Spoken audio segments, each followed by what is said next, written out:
que acontece quando um homem com $1.000 milhões se recusa a pagar pela vida do seu próprio filho por nascer? Isto não é apenas uma história de ganância impressionante, é uma história de traição arrepiante. Um segredo venenoso que envenenou um casamento de conto de fadas por dentro. Estamos prestes a descobrir como uma mulher, grávida, aterrorizada e abandonada pelo seu poderoso marido na sua hora mais negra, foi atirada para o centro das atenções nacionais. Por um evento catastrófico. Desde a rejeição fria num corredor de hospital até se tornar um símbolo de esperança para uma nação inteira. Tudo em menos de 24 horas. Fica conosco enquanto desvendamos o chocante drama verídico de Alistair e Meera. Finn. O silêncio na mansão Finn era uma presença física. Era algo denso, pesado. Tecido de mármore, vidro e ressentimento não dito. Agarrava-se às cortinas de brocado que custavam mais do que um carro familiar, e esticava-se nas covas dos sofás de couro moldado à medida. Do seu apartamento na cobertura com vista para o Central Park, a cidade de Nova York brilhava. Abaixo, uma galáxia de estrelas capturadas. Para Meera Finn, era uma bela prisão. Estava de pé diante da janela do chão ao teto, uma mão pousada protetoramente sobre a curva perfeita em forma de tartaruga da sua barriga. 8 meses. 8 meses a carregar o herdeiro da fortuna da Finn Global Enterprises, uma dinastia construída sobre aquisições tecnológicas impiedosas. E o charme público formidável de Alistair Finn. O mundo via Alistair como um visionário, um bilionário carismático a moldar o futuro. Meera via o homem que conferia as contas da casa com o rigor de um auditor forense, que questionava uma compra de $30 de vitaminas pré-natais, não pelo custo, mas pelo princípio do controlo. A história de amor deles já fora coisa de tabloides. O brilhante magnata feito por si próprio, apaixonado por uma humilde e pé no chão enfermeira de traumas. Meera estava a fazer um turno frenético no hospital Lenox Hill, quando Alistair foi levado lá por causa de um ferimento ligeiro depois de um jogo de polo de beneficência. Ele ficou cativado pela sua competência calma, pelas mãos gentis, pelos olhos que não viam um cifrão quando olhavam para ele. Perseguiu-a incansavelmente, enchendo-a com um mundo que ela só tinha visto em filmes. Jatos privados para Paris para jantar, lugares na fila da frente da Semana da Moda de Milão. Um pedido de casamento num iate no Mônaco com um anel que parecia impossivelmente pesado no seu dedo. Ela tinha se apaixonado, não pela riqueza, mas pelo homem que achava que existia por baixo dela. O homem que parecia vê-la de verdade. Mas o revestimento dourado começou a estalar, quase imediatamente após o casamento. O homem que celebrava sua independência agora queria restringi-la. A sua carreira de enfermagem foi a primeira coisa a desaparecer. Uma senhora. Finn não precisa de trabalhar, disse ele, apresentando isso como um presente. O teu trabalho agora é ser minha esposa. Depois veio o isolamento subtil das suas amigas, que ele considerava inadequadas ou simples. O mundo dela encolheu até ter o tamanho do portfólio de propriedades deles, e as únicas pessoas nele eram os associados de negócios dele. E o pessoal, que a observava com olhos cansados de vigilância. A gravidez era suposto ser uma ponte de volta ao homem que ela amava. Um filho, o filho deles. Certamente derreteria o gelo que se formava à volta do coração dele. Durante os primeiros meses, parecia estar a funcionar. Ele estava atento, quase meigo. Pousava uma mão sobre a sua barriga, um brilho de algo genuíno nos olhos. Mas então, há cerca de 3 meses, algo mudou. Uma frieza arrepiante desceu, mais profunda do que nunca antes. As perguntas dele tornaram-se mais cortantes, com um tom de suspeita que ela não conseguia compreender. Ele perguntava casualmente como tinha sido o dia dela e depois cruzava as respostas com o histórico do GPS do carro. Começou a fazer comentários velados sobre lealdade, sobre linhagens, sobre a sacralidade do nome Finn. A mudança coincidiu com o ressurgimento de um homem do seu passado, o Dr. Liam Carmichael. Liam tinha sido seu mentor no Lenox Hill, um cardiologista bondoso e brilhante que a guiou pelos Anos brutais do início da sua carreira. Eles eram amigos. Ponto final. Quando Meera, desesperada por um vislumbre do seu antigo eu, começou a fazer voluntariado umas horas por semana, numa clínica gratuita que Lian geria no Bronx, o comportamento de Alistair tornou-se, numa raiva silenciosa a ferver. Caridade é para a Fundação Fim, Meera. Disse ele, com a voz perigosamente suave. Pagamos a pessoas para isso. Tu não precisas de sujar as mãos com eles. Eles são apenas pessoas, Alistair, e eu tenho saudades do trabalho. Faz-me sentir eu própria. Tu és a senhora Alistair Fim, respondeu ele, como se isso encerrasse a discussão. O olhar dele depois descia até a barriga dela, e uma expressão de profundo desgosto cruzava o seu rosto por uma fração de segundo. Era um olhar que lhe gelava o sangue. Nessa noite, a primeira pontada real de medo atingiu-a a ponto não era uma dor surda. Nem as contrações de Braxton Hicks às quais já se tinha habituado. Era uma cãibra aguda, abrasadora, que lhe roubou o fôlego e a fez dobrar-se. Ela arquejou, encostando-se ao vidro frio da janela. Outra veio de seguida, mais forte, desta vez. Era demasiado cedo. Muito cedo. O pânico, frio e cortante, atravessou o nevoeiro da sua infelicidade. Precisava de ir para o hospital. Encontrou Alistair no escritório. Uma sala cavernosa de mogno escuro e cheiro a couro antigo. Estava numa videochamada, de costas para ela. A sua voz era o epítome do comando corporativo suave. Alistair, disse ela, a voz trêmula. Ele levantou um único dedo autoritário, sem se dar ao trabalho de se virar. E se o conselho tiver um problema com as projeções revistas, Julian, isso soa um problema teu, não meu. Executa o plano, comandou ele para o ecrã. Alistair, é o bebê, sussurrou Meera. Outra vaga de dor a enfraquecer-lhe os joelhos. Algo está errado. Tenho de ir já. Só então ele girou a cadeira. Olhou para ela. A expressão não era de preocupação, mas de profundo aborrecimento. O calor que ele reservava para o público tinha desaparecido, substituído por um desprezo gelado, que agora era assustadoramente familiar. O que é agora, Meera? Suspirou ele, como se ela fosse uma criança a fazer uma birra. As dores são fortes. Acho que pode ser. Outro falso alarme, interrompeu ele, os olhos semicerrados. Disseste o mesmo há 3 semanas. Era indigestão.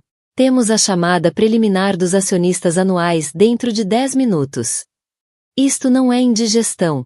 Chorou ela, com lágrimas de medo e frustração, a brotar-lhe dos olhos. Fui enfermeira, eu sei a diferença. Por favor, Alistair, leva-me ao hospital. Ele ficou a olhar para ela longamente, o olhar indecifrável, como se estivesse a ponderar uma decisão de negócios, a calcular riscos e responsabilidades. O silêncio prolongou-se, pontuado apenas pela respiração ofegante dela. Finalmente, com um ar de martírio teatral, encerrou a chamada. Está bem, disparou ele, agarrando nas chaves do carro. Mas se isto for mais um dos teus episódios dramáticos, que Deus me ajude. A viagem até o Centro Médico St. Jude's, um hospital prestigiado onde o nome Fim garantia uma suíte privada e atenção imediata, foi a mais longa da vida de Meera. Alistair conduziu com uma fúria contida, os nós dos dedos brancos no volante, do seu Bentley preto. E qual é o custo desse curso de ação?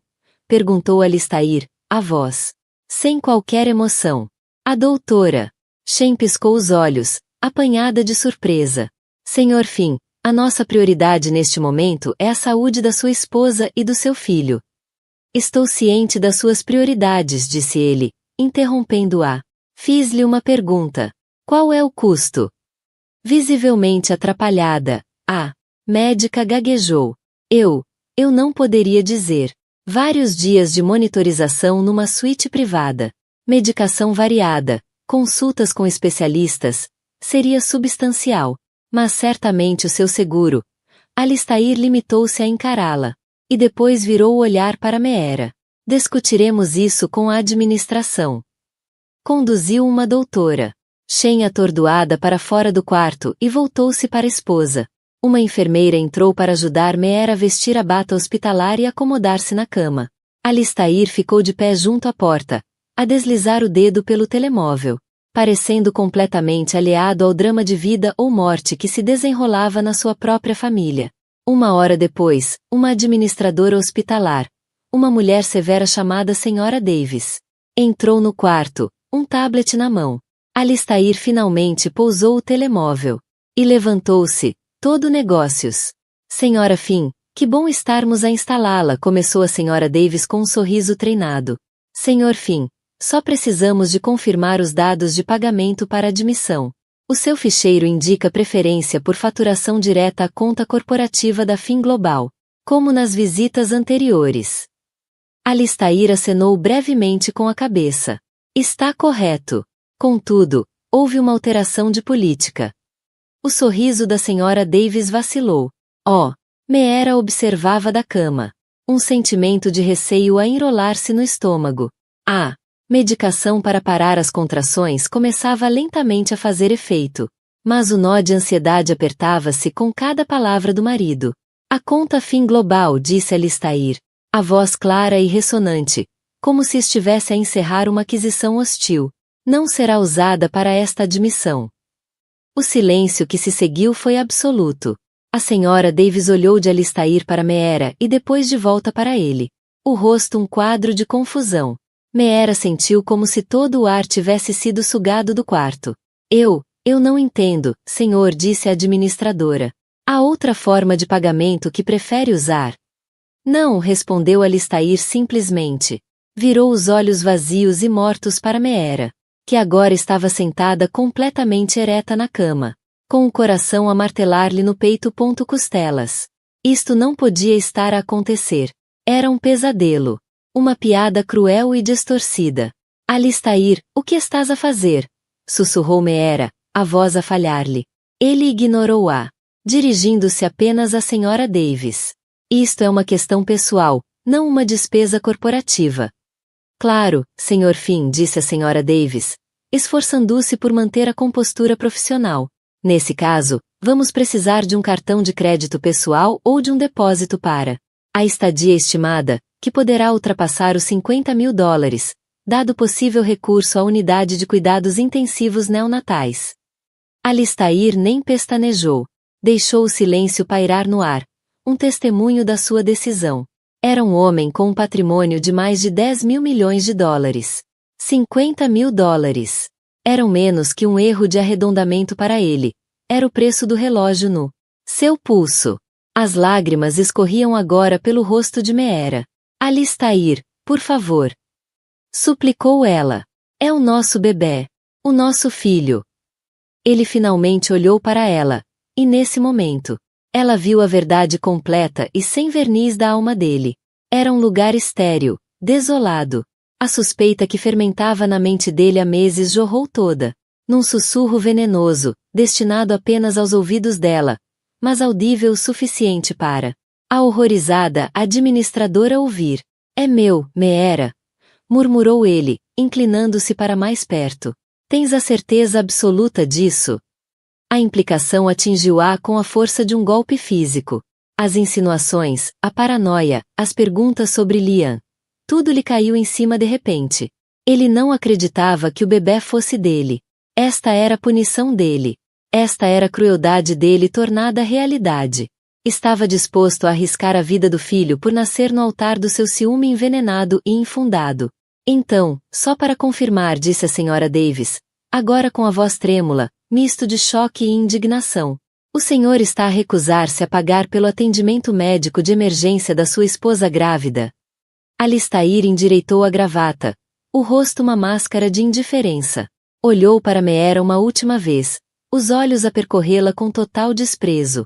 Isto, disse ele, a voz de volta ao seu volume autoritário, para que a administradora e qualquer enfermeiro no corredor ouvissem, não é da minha responsabilidade. Com isso, virou nos calcanhares e saiu do quarto. Não olhou para trás. O som dos seus sapatos caros a bater no chão polido foi o som do mundo de Meera, a desmoronar-se em 1000 pedaços. Ela ficou sozinha na sala branca e estéril. O bip do monitor cardíaco fetal um ritmo frenético e solitário no silêncio súbito e esmagador. Estava grávida, em trabalho de parto prematuro, e o seu marido bilionário acabava de a abandonar, a deserdá-la publicamente, a ela e ao filho por nascer, deixando-a perante a perspectiva aterradora de ser uma mulher sem dinheiro, sem poder, e com um bebê cuja vida estava por um fio. O rosto bondoso da doutora Chen reapareceu, a expressão cheia de compaixão, uma compaixão que fez Meera sentir-se ainda mais pequena. Não se preocupe, Meera, disse ela suavemente, pegando-lhe na mão. Não vamos deixar que aconteça nada consigo ou com o seu bebê. Trataremos da papelada mais tarde. Agora descanse. Mas Meera não conseguia descansar. A vergonha, o medo, a traição absoluta. Era um veneno mais potente do que qualquer medicamento. Horas depois, quando as contrações abrandaram e o seu estado se estabilizou por enquanto, uma assistente social veio falar com ela sobre planos de pagamento, apoios estatais e opções para mulheres na sua situação. A humilhação era absoluta. Tarde nessa noite, contra todas as recomendações médicas, Meera deu entrada na sua própria alta. Não suportava continuar ali, ser objeto de pena e cochichos. Precisava de pensar, de escapar ao peso esmagador do nome fim. Apanhou um táxi. Os seus próprios cartões de crédito tinham sido inexplicavelmente recusados. De volta fria e vazia pentou-se. Fez uma pequena mala com o essencial e o seu velho uniforme de enfermeira. Depois, pegou no seu carro original, um humilde Honda com 10 anos, que mantinha na garagem do edifício contra a vontade de Alistair, e saiu da cidade, fugindo da prisão cintilante. Conduzia sem destino. As lágrimas desfocando as luzes da cidade em faixas de cor dolorosa. Começou a chover, uma chuva miserável, constante, que refletia a tempestade dentro dela. Ao atravessar a ponte George Washington, a chuva intensificou-se, transformando-se numa cortina de água cegante. O trânsito abrandou até rastejar. E então, à frente, através do dilúvio e da escuridão, viu um lampejo de metal. Ouviu um rangido horrível e sentiu um tremor percorrer a estrutura da ponte. O mundo fora do seu pequeno carro mergulhou no caos total. Durante um momento, ouviu-se apenas o rugido do metal a torcer-se, e a sinfonia percussiva dos carros a colidir. O Honda de Meera estava suficientemente atrás para evitar o engavetamento inicial, mas ela estava presa. À frente, um desastre com vários veículos tinha se desenrolado. Um caminhão-cisterna tinha atravessado 3 faixas, com as laterais abertas, e um autocarro da cidade embatera nele, a parte frontal esmagada como um saco de papel. Sem pensar 2 vezes, colocou o carro em estacionamento, agarrou o pequeno kit de primeiros socorros do porta-luvas, e vestiu o único casaco que tinha, o seu velho e familiar casaco de enfermeira. O nome bordado no peito, Meera Vance. Era de uma vida passada. Uma versão de si própria que pensava ter desaparecido para sempre. No momento em que saiu do carro, a chuva gelada colou-lhe o cabelo ao rosto. Vidro estalava sob os seus pés. Um homem cambaleava na sua direção, sangue a escorrer de um golpe na testa. Os olhos arregalados de choque. A minha esposa está presa, gaguejou ele, apontando com um dedo trêmulo para um sedã prateado encurralado entre uma carrinha e o reio da ponte. Ok, mantenha calma, sou enfermeira, disse Meera. A sua voz um farol de autoridade que ela não sabia que ainda possuía. Como se chama? Marco, arfou ele. Ok, Marco, preciso que vá até o meu carro, o Honda azul, e traga o cobertor do banco de trás. Mantenha-se quente, eu vou ver como está a sua esposa. Os serviços de emergência já vêm a caminho. A instrução pareceu acalmá-lo, e ele afastou-se cambaleando. Meera correu até ao sedã. O lado do condutor estava esmagado, mas a porta do passageiro estava acessível. Ela forçou a abrir e viu uma mulher, pálida, ofegante, com a perna presa num ângulo horrível. Olá, chamo-me Meera, sou enfermeira, disse ela, a voz firme mas suave. Como se chama? Sofia, sussurrou a mulher. As lágrimas misturadas com a chuva nas suas faces. Ok, Sofia, vamos tirá-la daqui. Preciso que se concentre na respiração, sim?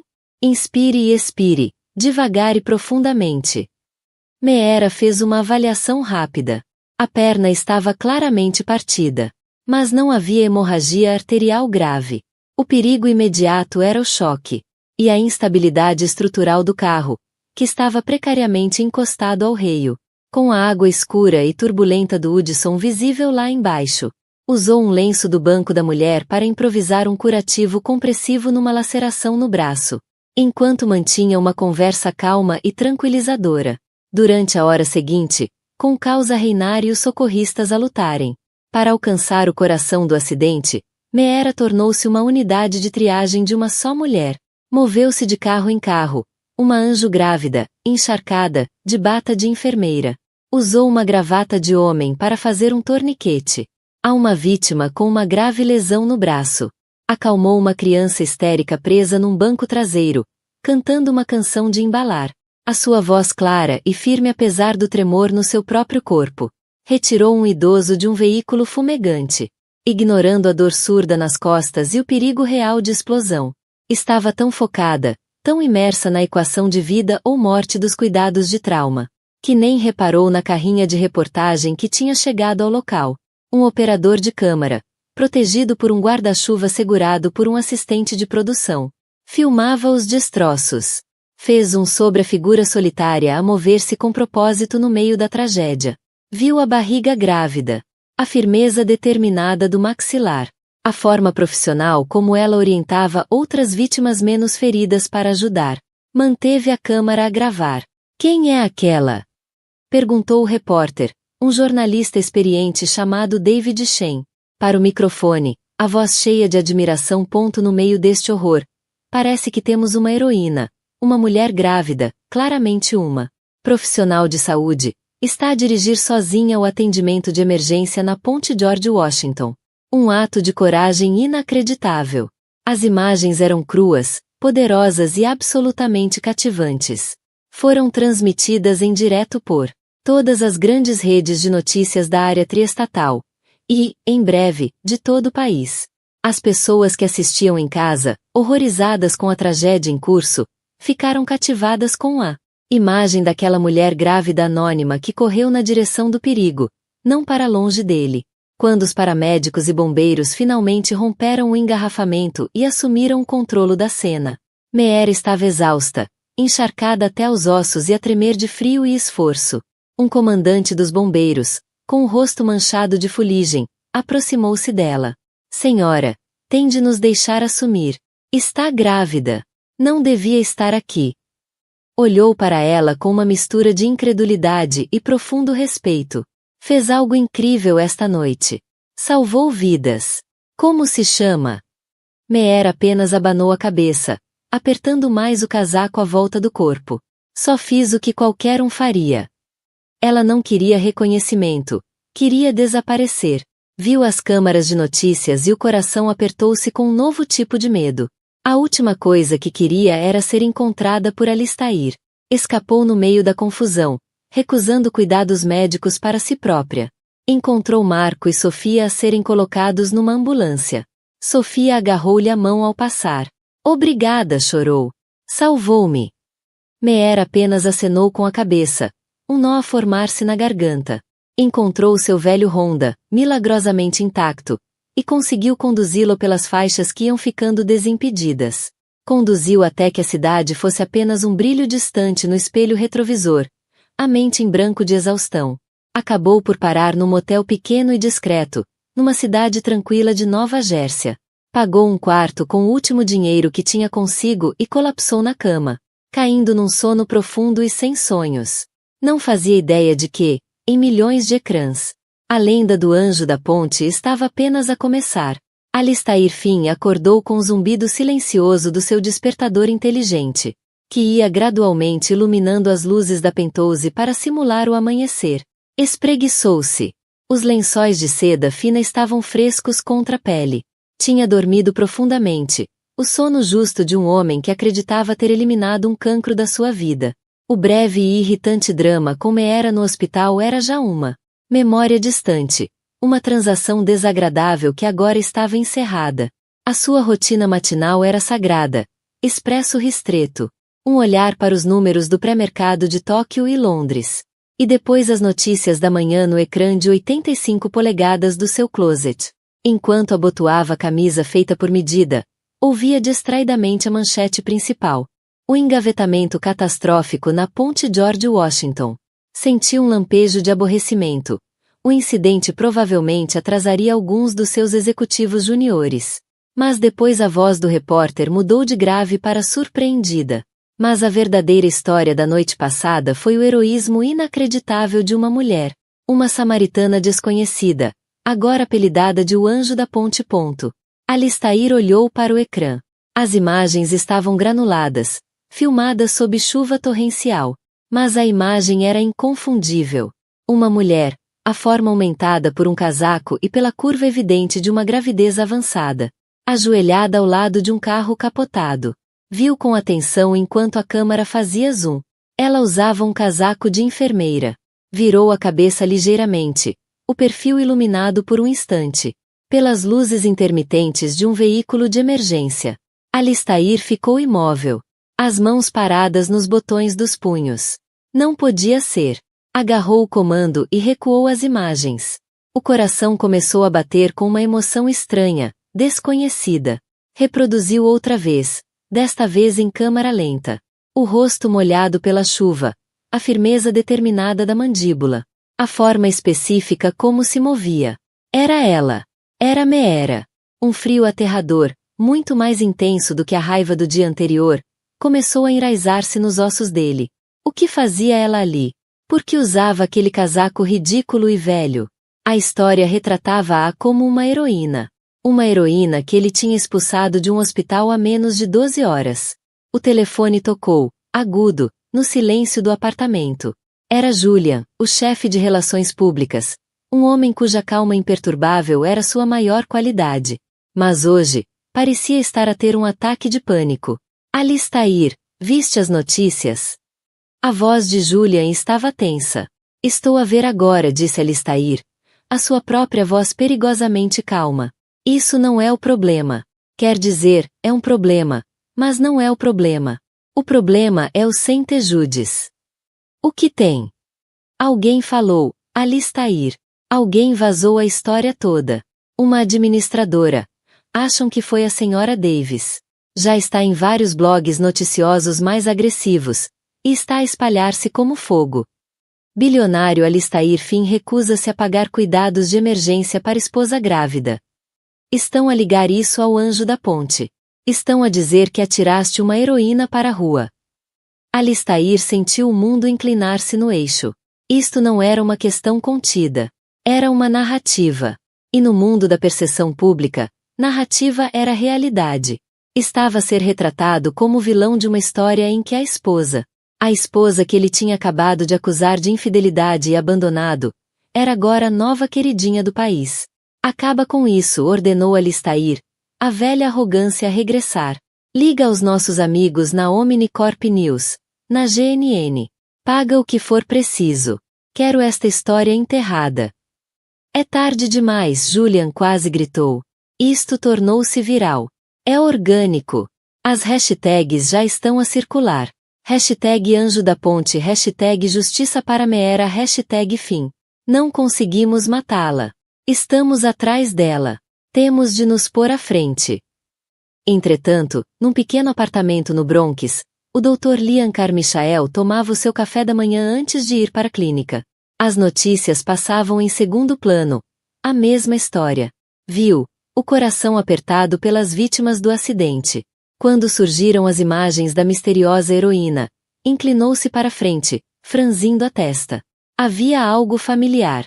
Quando surgiu uma imagem ligeiramente mais nítida, a chávena caiu no pires. Meera murmurou. Reconheceu-a de imediato. Conhecia a postura, a intensidade focada. Conhecia aquele velho casaco de enfermeira. Tinha estado com ela no dia em que o comprou. O noticiário não a identificava. Mas ele não precisava disso. E quando foi à internet e viu o escândalo crescente sobre Alistair e o St. Jude's, a preocupação deu lugar a uma fúria abrasadora. Sabia da natureza controladora de Alistair. Tinha visto o espírito de Meera ser lentamente esmagado por ela. Isto era o ato final de crueldade. Pegou no telefone. O primeiro impulso foi ligar-lhe.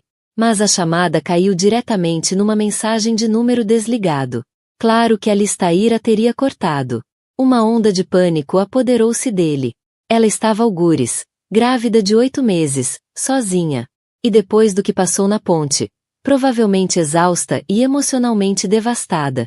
Sem dinheiro. Sem telefone. Sem para onde ir. Liam começou a fazer chamadas. Primeiro para o Lenox Hill, depois para o St. Jude's. A tentar encontrar qualquer informação. Ligou para os poucos amigos de Meera que conhecia, os que Alistair ainda não tinha afastado. Ninguém sabia dela. Era apenas um amigo. Um antigo colega. Mas naquele momento, sentiu uma responsabilidade protetora feroz por ela, que transcendia a amizade. Tinha de encontrá-la. A revelação aconteceu por completo antes do meio-dia. O repórter David Shen, movido pela maior história da sua carreira, tinha cruzado o nome Vance no casaco com uma lista de enfermeiras recentemente desligadas de grandes hospitais de Nova York. Levou-o ao nome de solteira dela. Uma busca rápida trouxe à tona o casamento de alto perfil com Alistair Finn. Às 10 da manhã, todos os meios de comunicação do país tinham a manchete. Anjo da Ponte identificada como Meera Finn, esposa do bilionário Alistair Finn. A história já não era apenas sobre uma heroína. Era um conto de fadas ao contrário. A história de um príncipe que se revelou um monstro. E de uma princesa que se salvou. E depois salvou os outros. E o público devorava tudo com gosto. As consequências foram imediatas. E catastróficas. A Finn Global Enterprises não era apenas uma empresa. Era uma marca.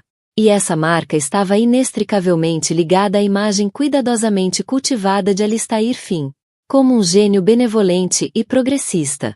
A revelação de que ele era um homem que negaria cuidados médicos à sua esposa grávida e heroína. Não apenas manchava essa imagem. Esmagava-a em 1000 pedaços. Quando a Bolsa de Nova York abriu, as ações da Finn Global já estavam em queda livre nas transações pré-mercado. Ao toque do sino, desabaram. Milhões de dólares em capitalização bolsista evaporaram em minutos. O Conselho de Administração, um grupo de titãs da velha guarda e veteranos de Silicon Valley, que normalmente reverenciavam Alistair, estava em revolta aberta. A chamada de emergência foi um massacre. O que estava a pensar, pelo amor de Deus? Gritou Marcus Thorne, um membro do conselho cuja família fazia parte da elite nova-iorquina há um século. Isto era um assunto privado, um mal-entendido. Resmungou Alistair, mas a voz já não tinha o tom dominante de costume. Soava abalado. Um assunto privado que nos custou 12 mil milhões em 90 minutos. Gritou outro membro. Todo o nosso portfólio de tecnologia virada para o consumidor baseia-se numa imagem de confiança e progresso. Fizeste-nos parecer vilões feudais. As tentativas de Alistair de controlar a narrativa foram patéticas. Divulgou um comunicado, através de Julian, falando de um momento de intenso estresse pessoal, e do seu profundo orgulho e preocupação pela esposa. Ninguém acreditou.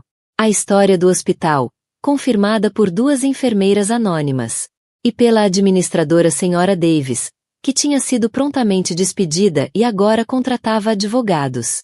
Era demasiado visceral, demasiado condenatória. A imagem do homem mais rico da cidade a contar trocos. Enquanto a esposa estava em trabalho de parto prematuro, era uma nódoa impossível de apagar. O desespero dele cresceu. Contratou investigadores privados, com uma missão. Encontrem a Meera. Não quero saber o preço. Rosnou ele ao chefe da firma de segurança. Quero-a de volta aqui. Vamos fazer uma entrevista conjunta. Ela vai explicar o mal-entendido. Podemos resolver isto. Ele ainda acreditava que tudo e todos tinham um preço. Mas Meera tinha desaparecido. Acordara no quarto sem graça do motel ao som de uma televisão no quarto ao lado. O seu rosto estava no ecrã. O seu nome estava a ser pronunciado. Assistiu, horrorizada, enquanto a sua dor privada era exposta ao mundo. Chamavam-na de heroína, mas também a retratavam como vítima. Uma donzela em apuros. Ela não queria ser nenhuma das duas. Só queria estar em segurança. Sabia que Alistair estaria à sua procura, e sabia que, se ele a encontrasse, iria manipulá-la e prendê-la outra vez. O seu bebê merecia melhor. Assim que o desespero começava a instalar-se, houve uma leve batida na porta. O coração de Meera saltou até a garganta. Era ele. Ele encontrara-a. Espiou pelo olho mágico e viu um homem vagamente familiar. Era Marco, o homem da ponte, cuja esposa, Sofia, ela tinha ajudado. Ele parecia nervoso. Senhora Finn. Meera chamou suavemente. Por favor, não tenha medo. Sou Marco, da noite passada. Hesitante, ela abriu a porta. Ele segurava um saco de compras e um jornal com o rosto dela na primeira página. A minha esposa, Sofia, mandou-me, disse depressa, os olhos bondosos. Ela está em casa da irmã, a poucos quilômetros daqui. Ficou tão preocupada consigo. Viu as notícias sobre o seu marido. Só queríamos garantir que está bem. Que tem onde ficar. As lágrimas saltaram aos olhos de Meera. A bondade simples e genuína de um estranho emocionava mais do que qualquer gesto grandioso que Alistair alguma vez tivera. Temos um quarto vago, continuou Marco. Não é uma penthouse, mas é seguro. Ninguém pensaria em procurá-la lá. Por favor, deixe-nos ajudar. Ajudou-nos. Ela não tinha para onde ir. Aceitou. A família de Marco e Sofia, uma ruidosa e amorosa família ítalo-americana, acolheu-a. Não como uma celebridade ou vítima, mas como uma das suas. Alimentaram-na, preocuparam-se com ela e, mais importante, protegeram-na. Criaram um casulo de normalidade e segurança à sua volta, blindando-a da tempestade mediática que rugia lá fora. Durante dias, Meera descansou. O estresse constante começou finalmente a dissipar-se. Permitiu-se sentir o bebê a chutar, não com medo, mas com um crescente e feroz amor maternal. Aquele bebê era dela. Só dela. Entretanto, a busca de Liam Carmichael tornava-se cada vez mais frenética. Tinha posto a clínica em pausa, usando todos os contactos que tinha. Finalmente conseguiu uma pista de um paramédico conhecido, que estivera na ponte. O paramédico lembrava-se de ver um homem de um sedã prateado a falar com Meera. Trabalhando com os poucos detalhes disponíveis, Liam conseguiu rastrear o contato de Marco, através de uma assistente social hospitalar. Quando finalmente ligou e explicou quem era, Sofia atendeu, a voz cautelosa. Por que está à procura dela?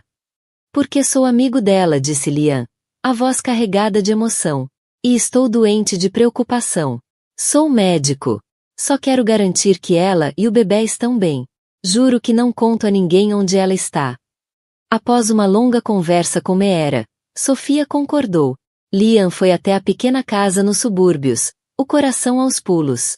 Quando Meera abriu a porta, o alívio nos rostos de ambos era palpável. Liam, sussurrou ela. E então caiu-lhe nos braços, soluçando, libertando uma semana de terror e incerteza. Ele apenas a abraçou, acariciando-lhe o cabelo.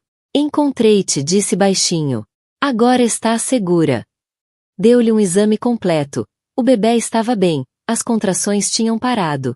Mas Meera estava exausta e emocionalmente frágil. Prometeu-lhe cuidados pré-natais discretos e de alta qualidade. Pela primeira vez em muito tempo, Meera sentiu que conseguia respirar. Tinha um amigo. Tinha aliados. Não estava sozinha. Os investigadores privados de Alistair eram bons. Assustadoramente bons. Apesar dos esforços da família para protegê-la. Uma compra com cartão de crédito por parte de um primo de Sofia. Vitaminas pré-natais. O mesmo item que uma vez atraiu o escrutínio de Alistair, foi sinalizada. Os investigadores desceram a tranquila rua suburbana como lobos. Liam tinha acabado de chegar para uma visita quando uma frota de SUVs pretos estacionou, bloqueando a rua. Alistair Finn saiu do veículo da frente. Estava mais magro, o rosto pálido e abatido, mas envergava o mesmo fato impecavelmente feito à medida, uma armadura contra o mundo. A família formou um círculo protetor no relvado da frente.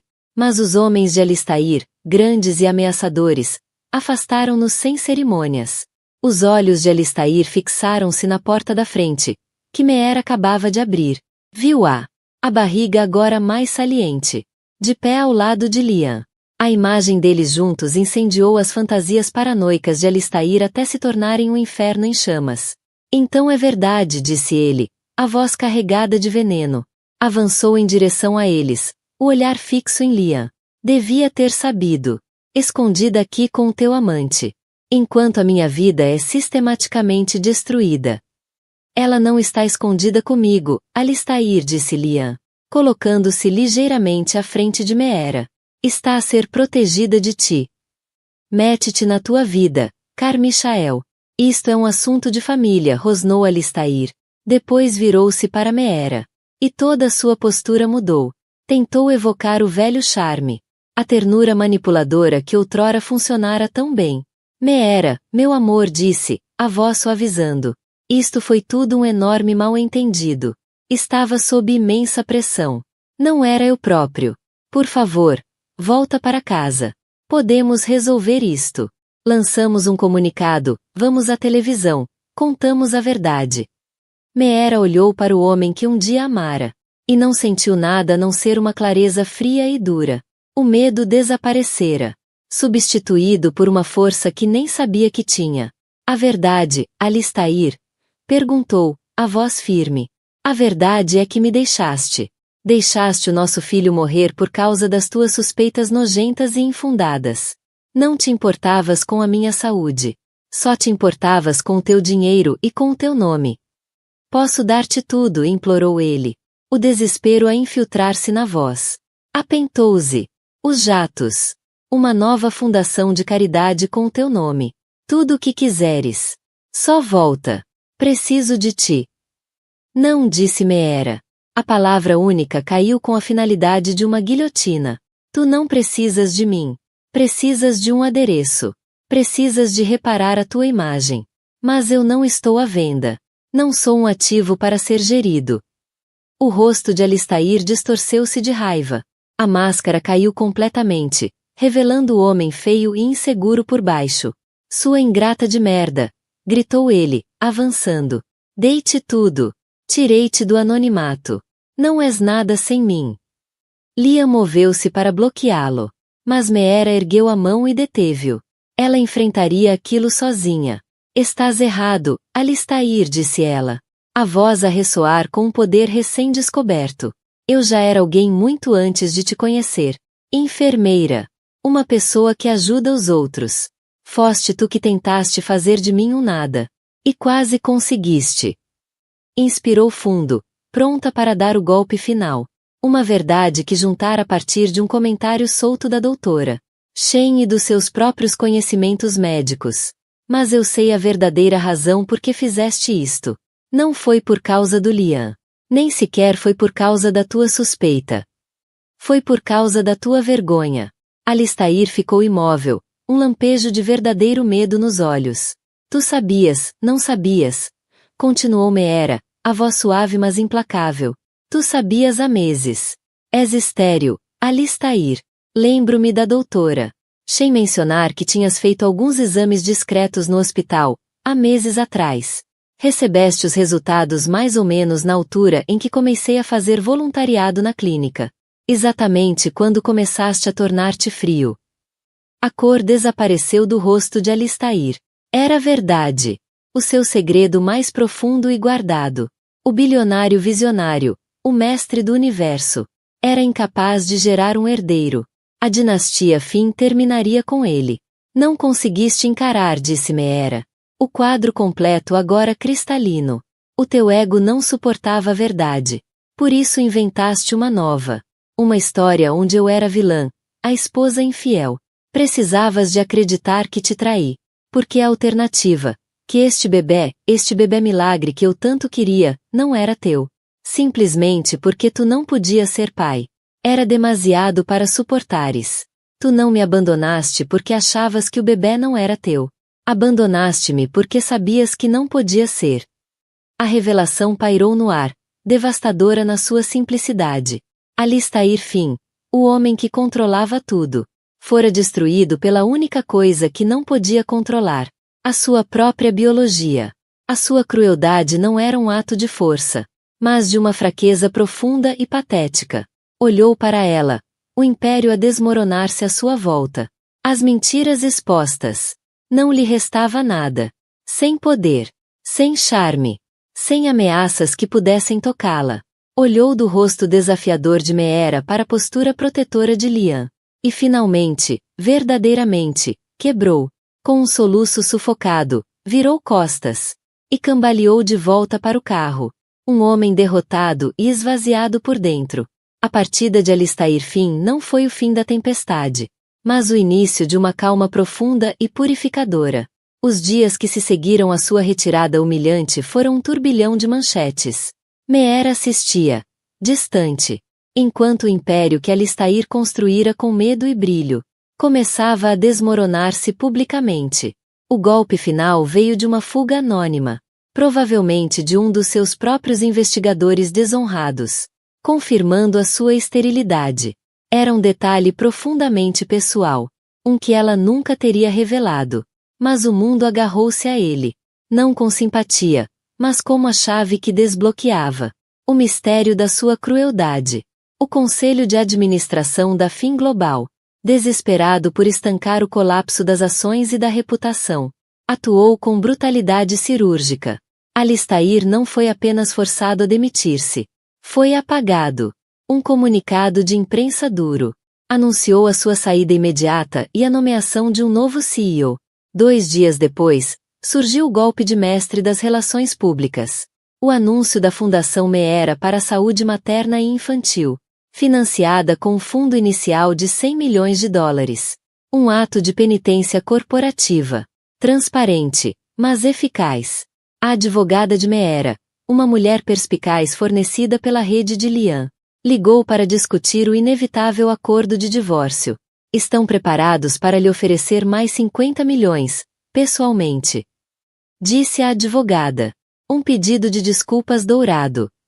Sentada na aconchegante sala de estar de Sofia, com um cheiro de alho e tomate a fervilhar no ar, Meera sentiu uma onda de náusea, que nada tinha a ver com a gravidez.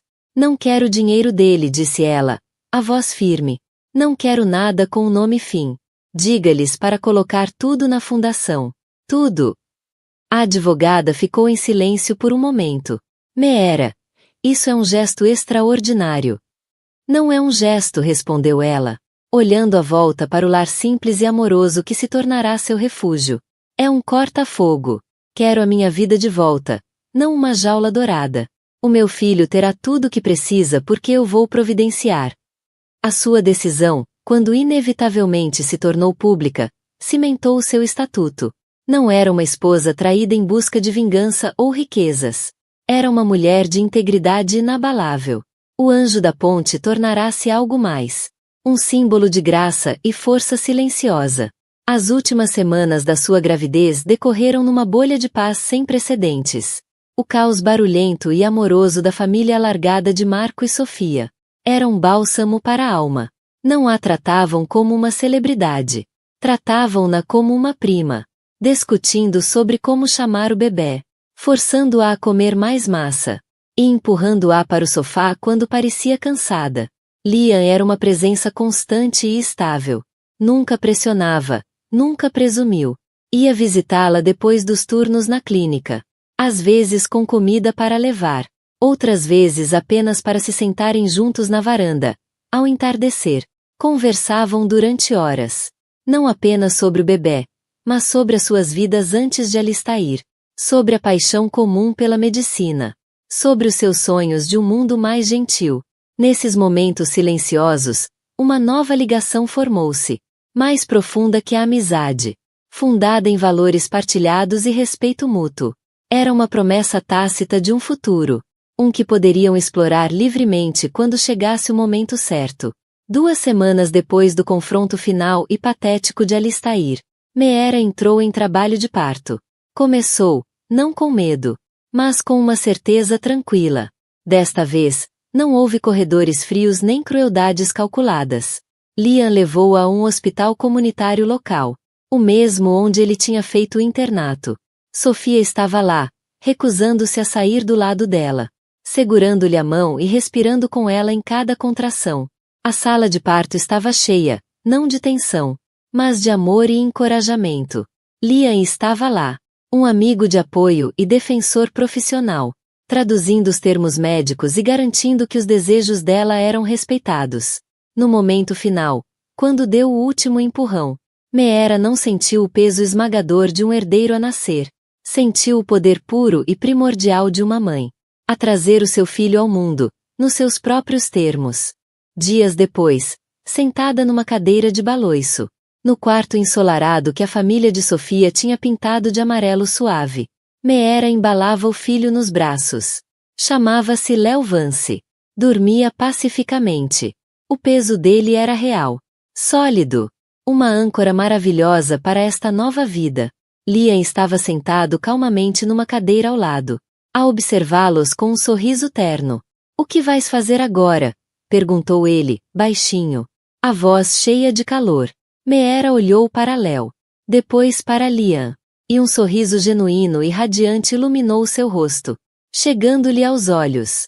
"Acho que vou voltar a ser enfermeira", disse ela, a voz clara e segura. "E mãe?"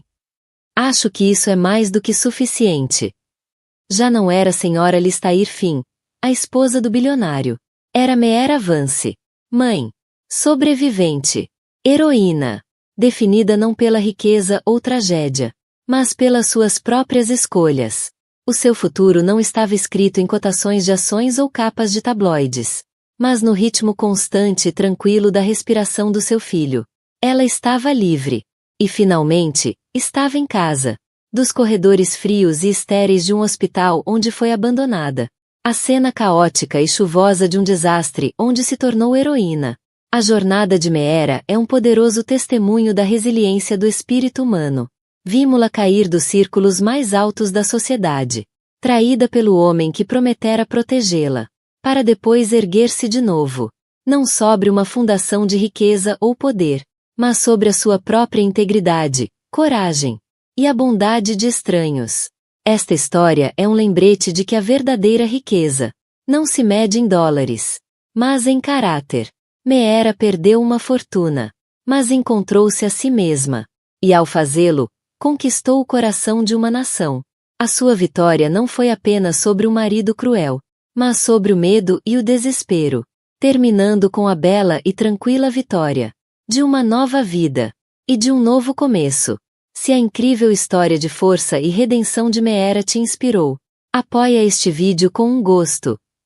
Partilha com alguém que precise de ver uma história de esperança e superação contra todas as adversidades. E, acima de tudo, garante que estás inscrito no canal e com o sino das notificações ativado, para não perderes o nosso próximo drama poderoso. Que parte da jornada de Meera te emocionou mais? Diz-nos nos comentários abaixo. Obrigado por assistires. O ex-traidor quer sua esposa grávida de volta, mas ela já está a viver o sonho com um milionário. Marissa Lewis acreditava que o seu casamento com Daniel era inquebrável. Apoiou-o durante noites sem dormir e contas intermináveis. Tudo para perseguir um humilde sonho de estabilidade. No entanto, tudo desmoronou quando apanhou Daniel nos braços de outra mulher. Grávida e de coração partido, Marissa fugiu da vida que conhecia. Mas o destino tinha outros planos. Cruzou-se em breve com Gregory Ashford, um milionário feito por si mesmo, cujo espírito gentil e mundo luxuoso lhe ofereceram segurança e esperança. Agora, enquanto a barriga de Marissa cresce e ela desfruta de uma vida de sonho feita de compaixão e luxo, Daniel reaparece inesperadamente, a implorar por uma nova oportunidade. O que se segue vai dar que falar e acelerar corações. Marissa Lewis nunca se considerou uma romântica incurável. Cresceu num subúrbio modesto perto de Houston, no Texas, a mais velha de 3 irmãos numa família que valorizava o trabalho árduo acima de devaneios. Quando conheceu Daniel pela primeira vez numa faculdade comunitária local, ele pareceu-lhe o parceiro perfeito, carismático, bondoso, rápido no riso. O casamento deles, embora pequeno, pareceu o início de uma aventura partilhada, construída sobre amor e a promessa de uma vida melhor. Durante 1 ou 2 anos, essa promessa manteve-se firme. Daniel trabalhava arduamente como gerente assistente numa loja de ferragens local, fazendo turnos aos fins de semana para subir na hierarquia. Marissa encontrou emprego num escritório administrativo, a conciliar papelada e chamadas telefônicas com um sentido de dever inabalável. Juntavam os salários para pagar a renda e iam reduzindo aos poucos os empréstimos estudantis de Daniel. O grande sonho era eventualmente comprar uma casinha, talvez começar uma família numa rua sem saída e tranquila. Mas nem todas as ilusões resistem à dura realidade. Com o tempo, a inquietação de Daniel cresceu. Chegava tarde a casa, a queixar-se das promoções lentas da loja ou da política entre colegas. Desejava mais dinheiro, mais emoção. Marissa, naturalmente sensata, assegurava-lhe que a paciência traria frutos. Infelizmente, a ambição de Daniel tomou um rumo sombrio. O primeiro sinal foi um telefonema sorrateiro. Marissa ouviu uma conversa abafada que terminou com um suspeito: também tenho saudades tuas. Ignorou, dizendo a si mesma que devia ser um amigo antigo. Mas em breve, as noites tardias de Daniel multiplicaram-se. O ecrã do telemóvel parecia estar sempre virado para baixo quando Marissa entrava na sala. Um turbilhão de angústia crescia-lhe no peito, embora forçasse um sorriso e dissesse a si mesma que devia confiar no marido. A gota de água foi como um murro no estômago. Marissa voltou para casa mais cedo numa manhã de sábado, um dia em que supostamente estaria fora com a irmã. Encontrou Daniel com uma mulher chamada Andréa enredada no sofá. O choque tirou-lhe o fôlego. Ficou ali, paralisada, enquanto Daniel se levantava num salto, balbuciando desculpas mal formadas. Andréa, a agarrar o casaco, murmurou um pedido de desculpa displicente. O momento gravou-se na memória de Marissa. O rosto do marido iluminado pela culpa, o fedor da traição pesado no ar. Naquele instante, o amor queimou até virar cinzas. Nenhuma explicação conseguiria reparar a fratura. Marissa recordou as súplicas de Daniel mais tarde, como jurava que tinha sido um caso, um erro estúpido. Mas a verdade estava exposta. Ele escolhera a excitação e a luxúria em vez dos votos matrimoniais. A dor de Marissa foi amplificada por outro segredo que guardava. Apenas uma semana antes, descobrira que estava grávida.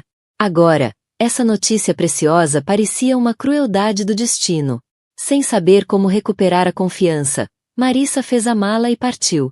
Orgulho e tristeza misturavam-se no peito enquanto enfrentava um novo e solitário horizonte.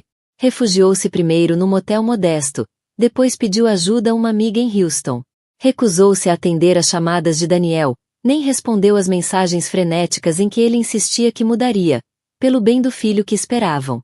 Pela sua dignidade e pela criança, Marissa sabia que tinha de manter-se firme. Mal sabia ela que, do outro lado da cidade, um encontro inesperado com um milionário feito por si mesmo, chamado Gregory Ashford, iria redesenhar por completo o rumo da sua vida. A traição de Daniel foi apenas o prólogo de uma história que nenhum dos dois poderia prever. Uma história que testaria os limites do arrependimento, da redenção e do poder inesperado das segundas oportunidades. Marissa encontrou um santuário temporário num terreno acolhedor que pertencia à sua amiga de infância, Tânia, uma profissional solteira que viajava frequentemente em trabalho. Tânia ofereceu-lhe o apartamento sem renda enquanto estivesse na Europa. Marissa agarrou-se a essa tábua de salvação.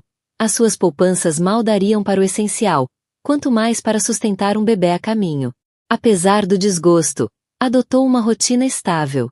Todas as manhãs engolia a dor e dedicava-se à procura de trabalho, determinada a garantir um futuro para o filho. À tarde, saía para longas caminhadas, deixando o sol de Houston aquecer-lhe os ombros. A presença do bebê na barriga era um consolo. Cada movimento delicado lembrava-lhe que não estava sozinha. Durante um desses passeios, vagueou pelo mercado de produtores local, entre bancas de frutas frescas e artesanato. Acabou por encontrar um senhor mais velho chamado Sr. Coldwell, que em tempos fora vizinho dos pais dela. Reconheceu-a e puxou conversa. Entre trocas de palavras, mencionou um evento filantrópico para negócios locais. O Sr. Coldwell insistiu para que Marissa fosse, dizendo que o networking podia ajudá-la a encontrar um emprego estável. Sentindo que pouco tinha a perder, Marissa aceitou. Nunca gostara de eventos formais, mas a necessidade falou mais alto que a relutância. Dias depois, envergando um vestido simples que se ajustava à sua figura em flor, chegou ao baile de beneficência realizado num salão elegante no centro da cidade. Sentia-se deslocada entre o rodópio de coquetéis e fatos caros, mas manteve um sorriso educado, determinada a distribuir currículos ou recolher dicas de carreira.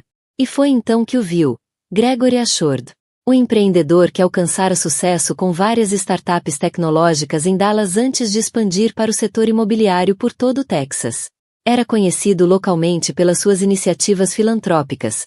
Um homem discreto, nos seus 40 e poucos anos, com um talento notável para transformar empreendimentos modestos em ouro. Marissa reconheceu-o de um artigo numa revista, onde fora elogiado como o magnata do Texas com um coração de ouro. Observou-o à distância, curiosa, sem esperar abordá-lo. Mas o destino tinha outros planos. Ao mover-se pela multidão, tropeçou numa dobra no tapete, quase como numa cena de cinema. Um braço firme surgiu para amparar. Ela ergueu o olhar, o coração a disparar. Era o próprio Gregory, a sorrir com gentileza. Cuidado, disse ele. Estas imperfeições podem ser traiçoeiras. O embaraço tingiu-lhe as faces. Obrigada, desculpe, que trapalhona.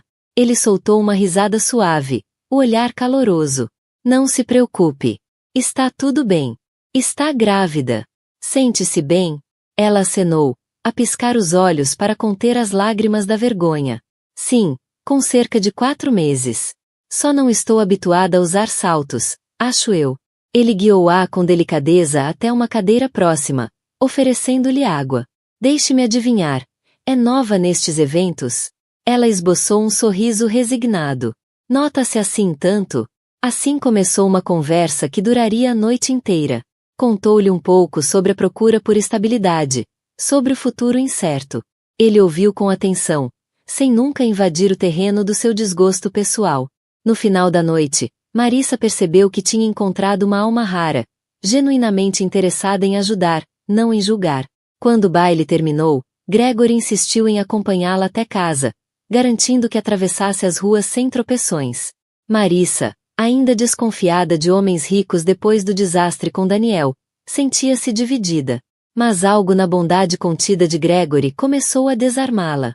Agradeceu-lhe com um aceno, sem imaginar que aquele encontro seria a nota de abertura de uma nova sinfonia na sua vida, uma que apagaria a dor infligida por Daniel.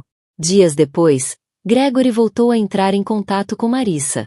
Tinha conseguido o número através do Sr. Coldwell e propôs um encontro num café acolhedor no centro, longe dos olhares da elite. Entre canecas de chá aromático, Gregory explicou-lhe que havia uma vaga na sua fundação, um cargo administrativo a supervisionar projetos de apoio à comunidade, perfeito para alguém com as competências dela. Ofereceu-lhe um salário modesto, mas estável, com horários flexíveis, tendo em conta a gravidez. A generosidade deixou Marissa sem palavras. Ela começou então a adaptar-se à rotina na fundação de Gregory. O ambiente era acolhedor, e Gregory, sempre gentil e profissional, nunca ultrapassava limites. Mas numa noite, ao desempacotar livros em sua casa, encontrou um antigo diário de capa em couro, guardado numa gaveta. Hesitou, sabendo que não devia mexer, mas algo nas bordas gastas e nas iniciais EL gravadas na capa despertou a curiosidade.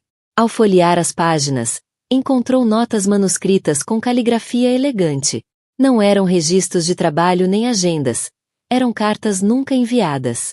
Palavras carregadas de saudade, arrependimento e dor. Devia ter lutado mais, construí um império, mas perdi o que mais importava. As entradas terminavam abruptamente, como se o autor tivesse desistido de escrever, ou de esperar. Na manhã seguinte, Marissa aproximou-se com cautela de Gregory no escritório, com o diário na mão. Encontrei isto enquanto arrumava. Não estava a bisbilhotar, juro. Gregory fitou o diário durante longos segundos antes de suspirar. Não era suposto veres isso, disse, com a voz mais suave do que o habitual, carregada de uma emoção nova para ela. Quem é ele? Perguntou com delicadeza. Ele hesitou antes de responder. Helena Lawson. A minha ex-noiva. Marissa sentou-se, percebendo que aquilo era algo que ele precisava de partilhar. Estive noivo, há anos, confessou. Ela era o amor da minha vida. Ou assim pensei. Mas deixei-me consumir pelo trabalho. Estava sempre a escolher a carreira em vez da relação, prometendo que um dia teria mais tempo para ela. Eventualmente, ela deixou de acreditar. Foi-se embora. E quando percebi o que tinha perdido, já era tarde. Os dedos dele deslizaram pelo rebordo do diário. Afundei-me na filantropia, a tentar resolver a vida dos outros. Talvez para compensar por não ter resolvido a minha. Olhou para Marissa, um sorriso melancólico nos lábios. E depois conheci-te a ti. Um calor espalhou-se pelo peito dela. Ele não era apenas um empresário generoso. Era um homem que conhecia a dor da perda, que tinha vivido as consequências de prioridades trocadas. Pela primeira vez, sentiu-se verdadeiramente segura com alguém. Por que estás a fazer isto? Perguntou baixinho, suspeitando de pena. Ele abanou a cabeça. Ajudo pessoas promissoras a encontrarem o seu caminho. Tu tens capacidade. Só precisas de uma oportunidade. Se não gostares, podes ir embora. Sem ressentimentos. Ela aceitou, o coração cheio de gratidão, e com uma centelha de esperança. A semana seguinte passou num instante. Num turbilhão recompensador no escritório da fundação, Marissa prosperava a gerir comunicações para instituições de caridade locais. Encontrava um sentido de propósito que lhe parecerá impossível depois da traição de Daniel. Melhor ainda, o apoio constante e a mentoria gentil de Gregory tornavam cada dia menos assustador. Marissa nunca se sentirá confortável a falar em público, mas quando Gregory lhe pediu para apresentar o novo programa de extensão da fundação num baile de gala, ela encontrou-se de pé diante de um microfone, o coração a martelar. Respirou fundo e começou. Há um ano, eu estava perdida. Sem emprego, sem casa, sem ideia de como criaria o meu filho sozinha. Mas um ato de bondade mudou tudo. A audiência silenciou-se, olhos fixos nela. Falou sobre resiliência, sobre reconstruir uma vida a partir das cinzas do desgosto, sobre a importância de dar às pessoas segundas oportunidades, não só no amor, mas na vida. Quando terminou, a sala irrompeu em aplausos. Gregory, de pé ali perto, foi quem bateu palmas com mais entusiasmo. Mais tarde nessa noite, ao saírem do gala, ele sorriu-lhe. Sabes, disse, acho que encontraste a tua vocação. Não, Daniel. Não consigo passar por isso outra vez. Tentou afastar-se, mas ele agarrou-lhe o pulso. Então preferes um homem que só te ama para mostrar aos outros? Por pena. Ele é milionário. Pode ter melhor. Não vês que estás fora do teu alcance? A raiva explodiu-lhe no peito. Como te atreves? O Gregory valoriza-me como pessoa. Algo que tu nunca fizeste verdadeiramente. Libertou o braço, ignorando os protestos de Daniel. Nessa altura, chegou um segurança que o escoltou para fora. Todo o escritório fervilhava de boatos. Nessa noite, ao contar o incidente a Gregory em casa, lágrimas encheram-lhe os olhos. Estou tão cansada disto. Só quero seguir em frente. Gregory pousou-lhe uma mão no ombro, com delicadeza. Vais conseguir. Mas talvez devamos ser mais proativos para garantir a tua segurança. Deixa-me atribuir-te uma equipa de segurança discreta, por precaução. Embora desconfortável com a ideia, ela acenou.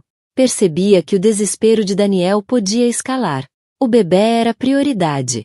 E embora lhe custasse ver Daniel a desmoronar, sabia que estavam muito além da reconciliação. As fraturas do casamento tinham se tornado num abismo, um que nem desculpas vazias nem riqueza poderiam sanar. As tentativas repetidas de Daniel em contactar Marissa chamaram a atenção de tabloides locais, farejando escândalos. Um pequeno blog de mexericos publicou um excerto. Circulam rumores de que a ex-esposa grávida do bilionário tecnológico Gregory Ashford, sua alegada companheira, foi vista em discussão tensa com o ex-marido. Haverá problemas no paraíso? Marissa estremeceu com a manchete sensacionalista. Não era companheira de Gregory, mas os mídia raramente se preocupavam com a verdade. Gregory, imperturbável com rumores triviais, instruiu a equipa de relações públicas a manter o silêncio. Temos prioridades maiores, disse ele calmamente a Marissa. Que especulem. Contudo, a especulação da imprensa desencadeou uma nova onda de escrutínio. Paparazzi começaram a rondar a propriedade de Gregory, a tirar fotos.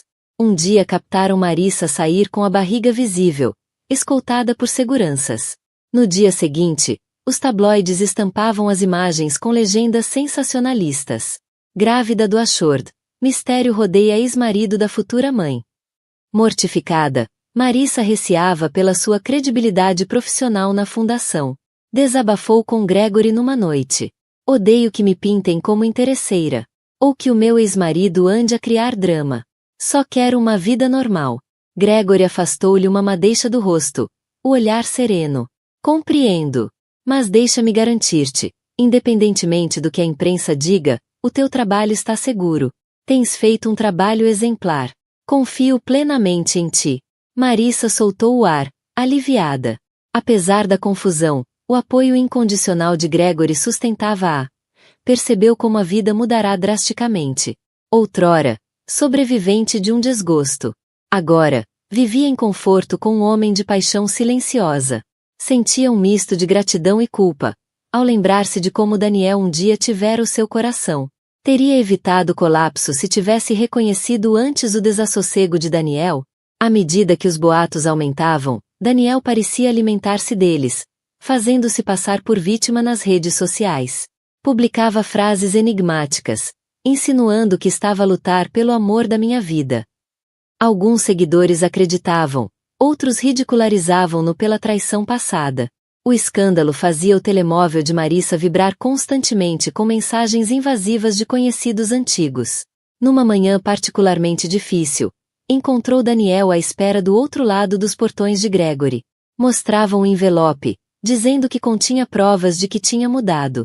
Recusou lê-lo, entrou apressada. O segurança afastou-o. Mais tarde, a curiosidade levou-o a espreitar o conteúdo. Encontrou uma carta confusa. Dizia que terminara o caso com Andrea, que procurara terapia, redescobrir a fé, etc. Mas em parte alguma reconhecia o desgosto da gravidez. Em parte alguma explicava como tencionava reconstruir a confiança que destruíra. A carta apenas confirmava sua decisão. Escreveu uma resposta seca. Respeito teu caminho, mas não faz parte do meu. Segui em frente. Faz o mesmo. E assim, no meio da especulação mediática, do desespero de Daniel e do apoio calmo de Gregory, Marissa manteve-se firme. A data do parto aproximava-se, trazendo uma sensação de fim. Quando a criança nascesse, qualquer ilusão sobre regressar a Daniel desapareceria. Estava a construir um novo futuro, com ou sem escândalo, com ou sem a sombra do ex-marido. O próximo ato deste drama estava prestes a começar, culminando num confronto que ninguém poderia prever. À medida que a gravidez de Marissa entrava no 8º mês, ela encontrava-se em batalha interna. Embora desprezasse a traição de Daniel, nem todas as memórias estavam manchadas. Lembranças noturnas de tempos mais simples, quando Daniel a surpreendia com jantares caseiros ou dançava espontaneamente com ela na pequena sala, infiltravam-se nos seus pensamentos. Questionava se a nova vida com Gregory, embora idílica, se baseava em amor ou em gratidão. A confusão atingiu o auge numa noite, quando Daniel conseguiu abordá-la numa aula de yoga pré-natal.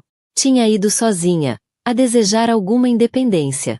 A sessão terminou, e ao sair para o passeio, Daniel apareceu, ofegante de uma corrida. Marissa, por favor, só um minuto, implorou. Ela quase se virou para sair, mas algo na voz dele, a crueza, fê-la hesitar. O que queres, Daniel? Perguntou, exausta. Ele engoliu em seco, os olhos brilhantes de lágrimas. Não consigo tirar-te da cabeça. Fiz tudo para mudar a minha vida. Acabei com o caso, afastei-me de más influências, comecei terapia. Mudei. Juro. Só quero estar presente, por ti, pelo bebé, mesmo que não seja meu. O coração de Marissa apertou. Daniel, não me deves nada. Nem a mim, nem a este bebé. Estou com o Gregory agora. Ele apoia-me. Daniel colocou uma mão sobre o peito. Mas tu amas-o? Ou amas a estabilidade que ele oferece? Nós tínhamos amor verdadeiro. Isso não desaparece assim. Ela piscou, afastando lágrimas. A verdade era complicada. Tinha afeição genuína por Gregory, mas essa era ensombrada pela cautela. A confiança dela ferida pela traição de Daniel. Perdeste o direito de chamar a isso amor no dia em que te encontrei com a Andrea, disse ela, com amargura. Ele fez uma careta. Eu sei. Mas, as pessoas não podem mudar? Exausta emocionalmente, Marissa suspirou. Mesmo que tenhas mudado, isso não apaga o que fizeste. Divorciamo-nos por um motivo. Ainda assim, Enquanto ele a acompanhava até ao carro, uma parte dela sentiu as velhas dores. As memórias dos dias simples, do som da gargalhada dele. Sentiu a determinação vacilar. Daniel reparou, e insistiu. Deixa-me mostrar-te que posso fazer melhor. Ela afastou-se, a voz a tremer. Basta, Daniel. Estou grávida de outro homem. Tu não fazes parte disto. Aceita. Entrou no carro e bateu com a porta. As lágrimas ameaçavam cegá-la enquanto conduzia.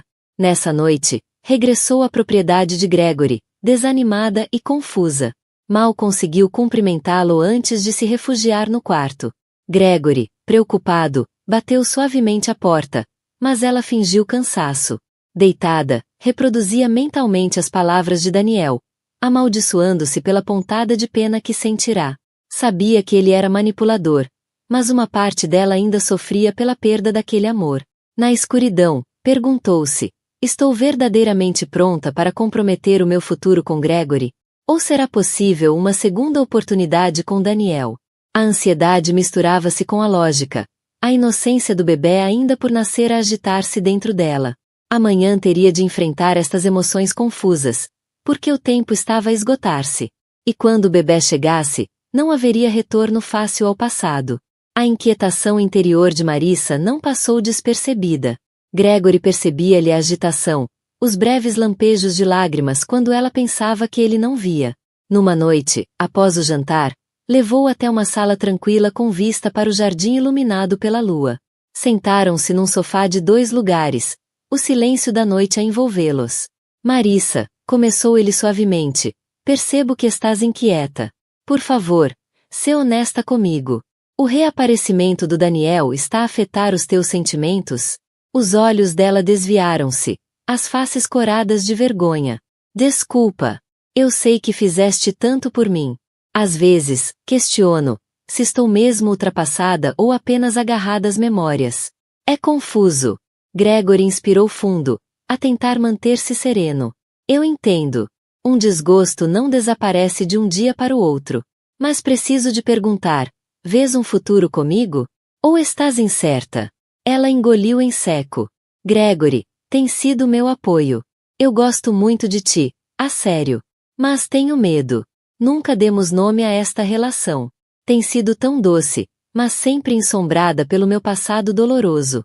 E agora o Daniel quer voltar, a dizer que mudou. O olhar de Gregory oscilou entre mágoa e compaixão.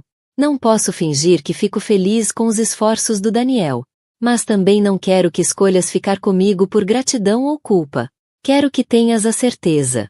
Lágrimas encheram os olhos dela. Tu mereces melhor do que esta confusão. Eu só. Nunca esperei voltar a sentir conforto depois do colapso do meu casamento. O meu coração está em 1000 pedaços. Ele alcançou a mão dela, a voz baixa. Deixa-me dar-te algo. Não um ultimato, apenas uma confissão do que sinto. Inspirou. A tremer. Amo-te. Marissa. Não é pena nem atração passageira. É real. Não consigo imaginar a minha vida sem ti, ou este bebê, mesmo não sendo meu de sangue. Deixa-me ser uma figura paternal, um companheiro, se me permitires. A emoção colidiu dentro dela.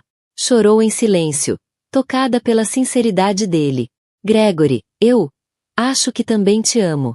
De uma forma que parece mais segura, mais genuína do que tudo que tive com Daniel.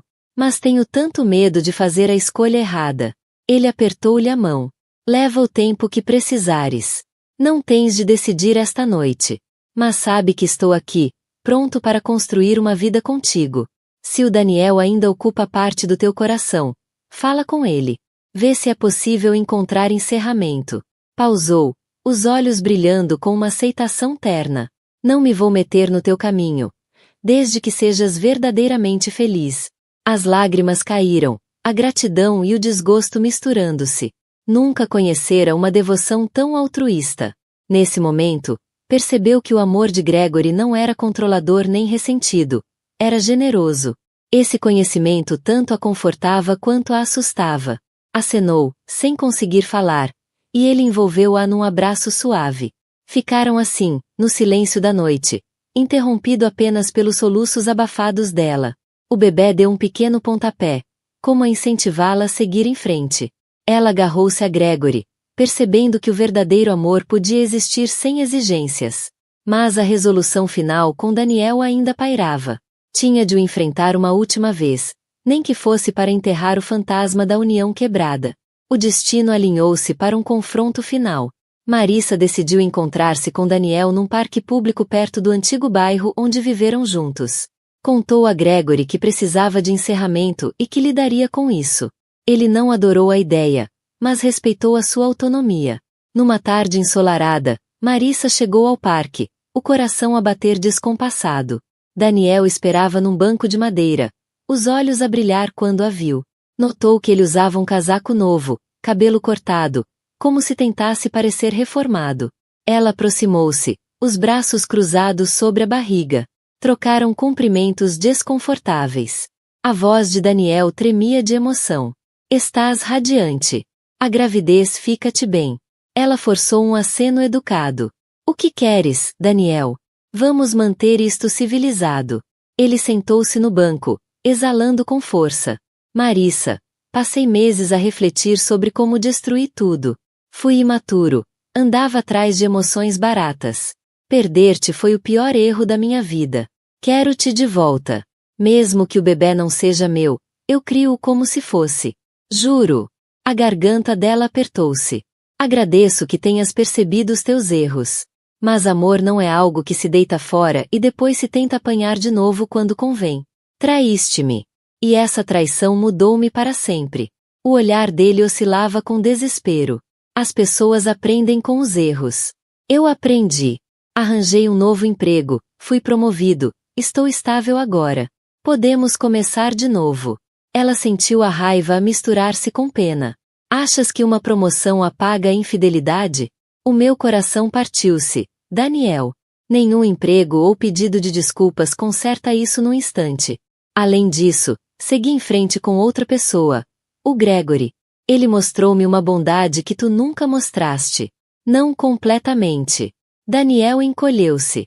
Ele é só um homem rico, deslumbrado com a ideia de ser herói. Ele não conhece a nossa história como eu. Ela abanou a cabeça. Ele respeita-me, Daniel. E é tudo que eu sempre quis. A voz dela tornou-se firme. Estou a construir um futuro com ele. Este bebê, embora não seja teu, merece uma figura paterna estável.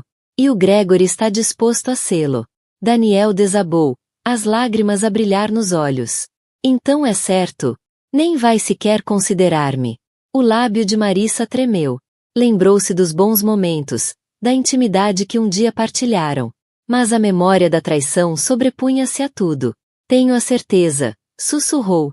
Espero que encontres paz. Mas não posso fazer parte da tua história de redenção.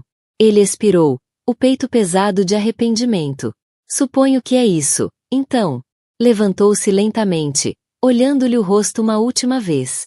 Quem me dera poder voltar atrás no tempo. Desculpa. A sério. Ela acenou, as lágrimas a ameaçarem cair. Adeus, Daniel. Ele afastou-se, os ombros curvados, deixando-a com uma mistura de tristeza e alívio.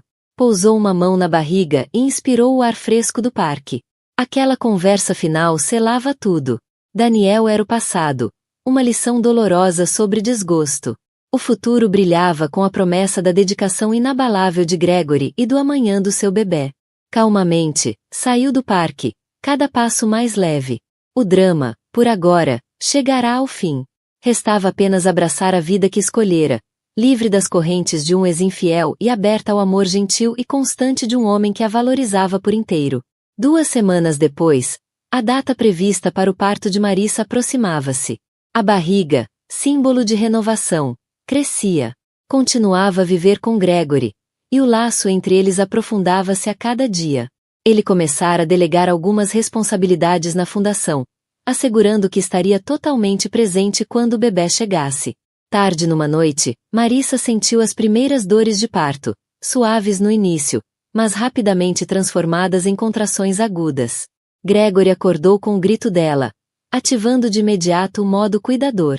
Ligou para o hospital, pegou na mala pré-preparada e ajudou-a a entrar no carro. O coração dela batia acelerado, entre excitação e terror. Era agora. O pessoal do hospital reconheceu-os. Gregory, conhecido pelas doações filantrópicas, foi recebido com sorrisos cordiais, mas o foco manteve-se no conforto de Marissa. Horas de trabalho de parto seguiram-se, a dor em ondas. Gregory manteve-se ao lado dela, oferecendo gelo, palavras de encorajamento e uma presença calma. Ela apertava-lhe a mão em cada contração, as lágrimas a misturarem-se com o suor. Todo o desgosto e drama desapareceram da mente dela, substituídos pelo ato primordial de dar vida. Finalmente, ao nascer do sol, um novo choro rasgou o silêncio do quarto. Um bebê minúsculo, a chorar. O peito de Marissa encheu-se de alívio e amor. O médico colocou o recém-nascido, um menino saudável, no peito dela. Completamente tomada pela emoção, chorou enquanto segurava o filho. Gregory, com lágrimas nos olhos, tocou suavemente a bochecha do bebê. Marissa cruzou o olhar com o dele, esmagada pela grandiosidade do momento. Obrigada, sussurrou, a voz rouca de emoção. Ele inclinou-se, beijando-lhe a testa com ternura. Não. Obrigado eu, por me deixares partilhar este milagre, respondeu. Mais tarde, num quarto pós-parto tranquilo, Marissa embalava o filho enquanto Gregory ligava ao pessoal da propriedade para dar a boa nova. Os dedos minúsculos do bebê enroscavam-se no polegar de Marissa, e ela sentiu um surto indescritível de devoção materna. Deu-lhe o nome de Caleb, uma homenagem ao avô que primeiro lhe ensinara o que era amor constante. Gregory voltou, a olhar para o bebê com reverência. É perfeito, murmurou.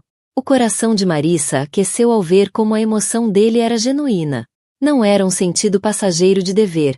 Reconhecia nos olhos dele a devoção de uma figura paternal.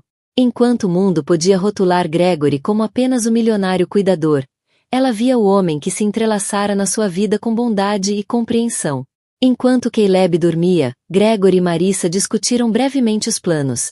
Arranjar um quarto confortável para o bebê, agendar visitas pediátricas, equilibrar o eventual regresso dela à fundação, se assim o desejasse. O futuro parecia brilhante. Mesmo que a sombra de Daniel um dia tivesse ameaçado destruí-lo. Ela sabia agora, depois daquele confronto final no parque, que Daniel tinha finalmente largado o controlo. Estava livre para amar Gregory por completo, para criar Caleb num lar sem desconfiança nem traição.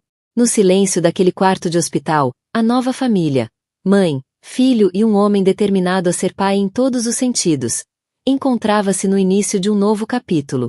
O drama de um passado infiel ficava para trás. A promessa de um amor incondicional estendia-se à frente. Nos meses que se seguiram, Marissa instalou-se numa rotina que parecia um sonho. Vivia com Gregory na sua arejada propriedade, um lugar que antes lhe parecerá grandioso demais, mas que agora sentia como um casulo protetor para ela e o pequeno Caleb. A equipa, respeitosa e discreta, dedicava-se ao novo bebê, garantindo apoio sem nunca invadir. Ao nascer do sol, era comum encontrar Gregory a passear com Caleb no carrinho pelos jardins cuidados, permitindo que Marissa descansasse mais um pouco. À hora de almoço, partilhavam risos, com Gregory por vezes a embalar Caleb enquanto discutiam assuntos da fundação. À noite, aconchegavam-se na sala, a ler livros de bebê ou a saborear chá em silêncio enquanto Caleb dormia. A sinergia da sua parceria ancorava-os numa serenidade feliz. A curiosidade pública atingiu o auge, como era de esperar. Alguns tabloides tentaram rotular Marissa como a mulher sortuda que fisgou a fortuna de Ashord. Outros, mais bondosos, elogiaram o coração filantrópico de Gregory, pintando-os como um duo generoso a criar uma criança. Marissa aprendeu a ignorar o burburinho. Encontrava consolo em ver como Caleb florescia, saudável, seguro, livre do tumulto que um dia ameaçara ensombrar o seu nascimento. A cada dia, Gregory convidava subtilmente Marissa a considerá-los uma família, não apenas dois adultos a coexistir. Nunca a pressionava para retribuir o amor, mas lembrava-lhe com doçura que os sentimentos dele eram profundos. Ela, por sua vez, sentia as suas defesas a ruírem. Via como Gregory abraçava incondicionalmente o papel de pai para uma criança que não era sua de sangue. Esse gesto, por si só, demonstrava um amor mais profundo do que ela imaginara possível. Ao atingir os 3 meses, Marissa sentia o coração totalmente reacendido.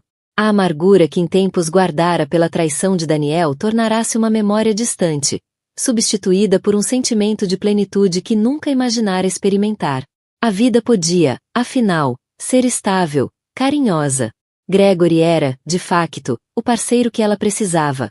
Alguém que ouvia, respeitava os limites e nunca deixava a ambição sobrepor-se ao afeto. Ocasionalmente, o nome de Daniel surgia-lhe nos pensamentos. Perguntava-se se teria mesmo mudado ou encontrado outra pessoa. Mas a pontada era breve. Reconhecia que o capítulo deles estava definitivamente encerrado. Quanto a Gregory, ela percebia que uma parte dele ainda hesitava em dar o passo de além de cuidador para marido.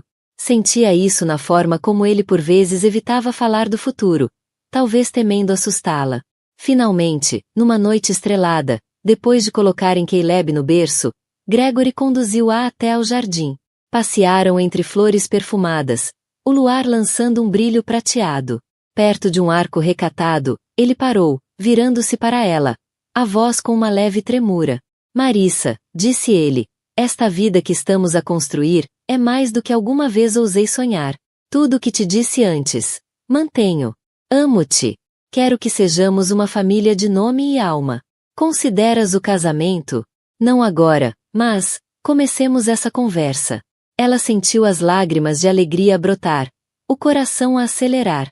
Recordou o desgosto que um dia toldara tudo, mas ao olhar para o olhar sincero de Gregory, percebeu que segundas oportunidades no amor existem. Sim, sussurrou, entrando nos braços dele. Vamos falar sobre isso. Estou pronta.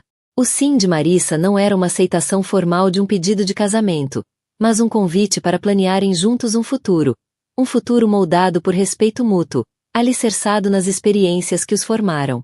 Ao longo das semanas, exploraram calmamente a ideia de casamento. Marissa esclareceu que queria uma cerimônia simples, longe do espetáculo extravagante que um dia ofuscou a sua vida com Daniel. Gregory concordou de todo o coração. Não preciso de um grande espetáculo, garantiu-lhe. Só alguns amigos próximos, família, e uma promessa de que desta vez o amor resiste. A frase desta vez tocou ambos. Tinham conhecido desgosto, ela com Daniel, ele com uma relação passada que se perderá por mal-entendidos. Agora, aproximavam-se do amor com mais humildade. Informaram a equipa da fundação das suas intenções, o que gerou sorrisos e aplausos discretos. Os tabloides souberam, mas sem detalhes, só podiam especular. Alguns criaram contos de fadas sobre a mulher grávida que encontrou um milionário. Outros, mais cínicos, previram que não duraria. Marissa, amparada pela serenidade inabalável de Gregory, ignorou o ruído. Numa conversa sentida, uma tarde, Gregory contou-lhe sobre o seu desgosto antigo, um noivado terminado anos antes, por estar demasiado consumido com a expansão dos negócios. Confessou que, inicialmente, ajudar Marissa fora um ato de expiação pessoal, mas que evoluíra para admiração genuína, e depois, amor. Ela encontrou conforto em saber que ambos carregavam cicatrizes de prioridades mal orientadas. Isso tornava o vínculo mais real. Entretanto, Daniel desaparecera. Nada de mais aparições ou cartas. Um conhecido mútuo disse a Marissa que ele se mudará para Dallas, em busca de um novo começo. Sentiu um misto de alívio e compaixão. Esperava sinceramente que ele encontrasse redenção no próprio caminho, e que isso significasse nenhum contratempo final à sua felicidade em flor. Com o passar do tempo, o bebê Caleb crescia sob a rotina gentil daquela nova casa. Ria sempre que Gregory o levantava no ar ou lhe lia histórias disparatadas antes de dormir. A cada gargalhada, a convicção de Marissa solidificava. Deixar Gregory entrar fora a melhor decisão, para o seu filho e para si própria. Finalmente, num sábado quente, Gregory levou ao mesmo pomar onde um dia tinham estado juntos num projeto da fundação. Debaixo de um velho carvalho, ajoelhou-se, desta vez com um anel simples que escolhera com cuidado. Nada de paparazzi. Nada de palcos. Apenas o sussurro da natureza, o perfume doce do pomar e a sua pergunta sincera. Marissa, mãe do meu filho em espírito, parceira do meu coração, queres casar comigo? As lágrimas caíram-lhe livremente. Acenou, a voz embargada pela emoção. Sim, Gregory, 1000 vezes sim. Ele colocou o anel no dedo dela. Uma aliança modesta com um único diamante, reflexo de uma elegância discreta, tal como seu amor. Ao abraçarem-se, O pomar pareceu sussurrar a sua aprovação. Isto não era uma segunda oportunidade forçada. Era um novo começo, semeado no desgosto, mas cultivado com verdadeira devoção. E assim, com um voto suave selado sob o dossel frondoso do carvalho, atravessaram de uma vida ensombrada por traições antigas para um reino de união inabalável. O círculo do desgosto estava fechado. Marissa, outrora abandonada e grávida, era agora valorizada e segura, a construir uma vida ao lado do milionário que via para além das suas cicatrizes e reconhecia o seu verdadeiro valor. Um ano depois, a cidade fervilhava com rumores de que Gregory Ashford se casara discretamente com Marissa numa cerimônia privada numa estalagem campestre perto de Austin. Apenas amigos próximos e alguns familiares assistiram. A imprensa tentou obter detalhes, mas o casal limitou-se a partilhar uma declaração simples. Celebramos com alegria a nossa união entre entes queridos. Estamos gratos pela privacidade enquanto continuamos o nosso trabalho filantrópico e vida em família. Nesse pequeno casamento, Marissa usava um vestido marfim fluido. Caleb, com quase um ano, andava a cambalear entre os convidados, servindo de porta-alianças e arrancando risos ao grupo íntimo. Com lágrimas nos olhos, Marissa e Gregory trocaram votos que falavam de segundas oportunidades, respeito mútuo e compromisso inabalável. O anel reluzia no seu dedo, símbolo de um amor reconstruído a partir das cinzas do desgosto. Após a cerimônia, avançaram com novos projetos filantrópicos, mais unidos do que nunca. Marissa prosperava no seu papel na fundação, liderando programas para mães solteiras, determinada a ajudar outras mulheres que enfrentavam situações semelhantes à sua. Gregory apoiava-a com recursos e encorajamento, admirando-lhe a paixão. Quanto a Daniel, chegou-lhe a notícia de que se tinha voltado a casar, ou pelo menos estava noivo de alguém que conhecera em Dallas. Sentiu alívio, até uma pontinha de felicidade por ele. O tempo tinha suavizado a dor da traição, substituindo-a por gratidão pelo crescimento e sabedoria que isso lhe proporcionara. Não lhe guardava rancor. Ele permanecia uma memória distante de uma vida que já não existia. Numa manhã fresca de outono, Gregory, Marissa e o traquina Caleb passeavam pelo pomar atrás da nova casa de campo que tinham construído. O mesmo pomar que testemunhara o pedido de casamento de Gregory fazia agora parte da sua propriedade, um testemunho da fusão entre as suas vidas pessoais e o trabalho filantrópico. Caminhavam de mãos dadas, observando Caleb a rir-se com as folhas a esvoaçar. A alegria irradiava de cada passo. Marissa olhou para o marido, o peito cheio de calor. Pensou no caminho tumultuoso que os tinha levado até ali.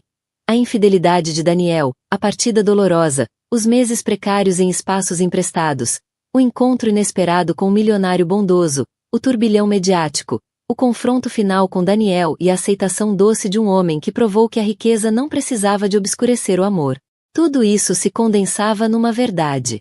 Os caminhos mais sombrios da vida podem conduzir às alvoradas mais brilhantes, se os corações permanecerem abertos. Caleb começou a resmungar, e Gregory pegou nele ao colo. O menino acalmou-se de imediato, aninhando-se satisfeito. Marissa sorriu, afastando uma folha do cabelo suave de Caleb.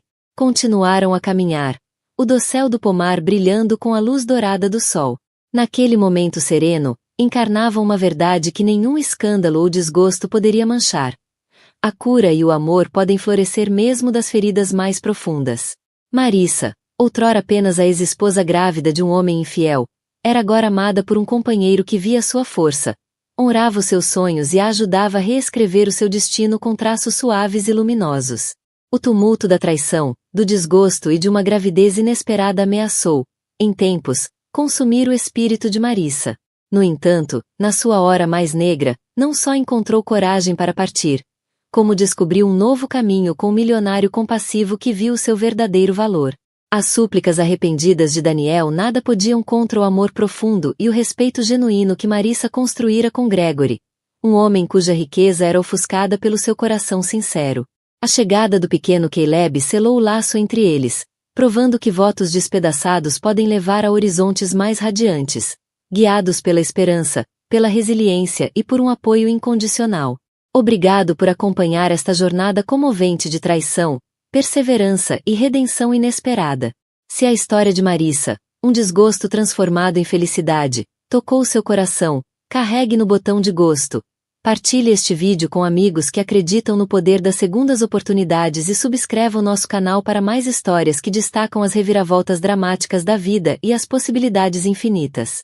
O seu apoio permite-nos continuar a tecer histórias sobre a resiliência do amor, lembrando-nos a todos que mesmo após o desgosto, os sonhos podem reacender-se, e os corações podem, sim, encontrar o caminho para a cura.